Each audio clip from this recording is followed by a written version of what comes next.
Hello friends, welcome to my channel. Friends, आज मैं आपको मिनरल्स के बारे में बताने लगा हूं।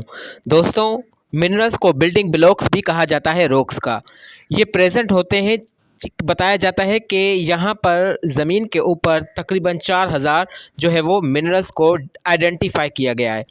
क्योंकि मिनरल एक नेचुरली ऑकरिंग इनऑर्गेनिक सॉलिड जो है वो डिफाइन किया गया है, या फिर इसको क्रिस्टल स्ट्रक्चर या फिर इसकी केमिकल कंपोजिशन को डिफाइनेट किया गया है।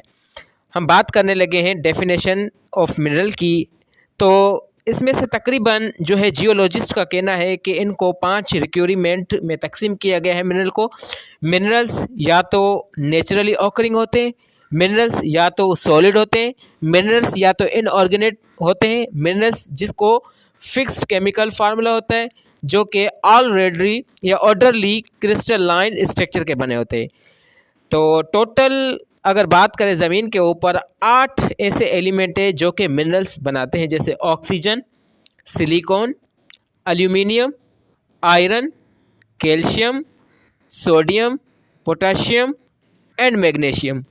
इनको अगर अकाउंट की बात करें तो 98% जो है अर्थ की क्रस्ट के अंदर ये मिनरल्स जो है वो मौजूद होते हैं। आई होप कि आपको मिनरल्स का कॉन्सेप्ट समझ आ गया होगा। आने वाले लेक्चर्स के अंदर मैं आपको रॉक्स के बारे में बताऊंगा और उसकी प्रॉपर्टीज़ के बारे में बताऊंगा।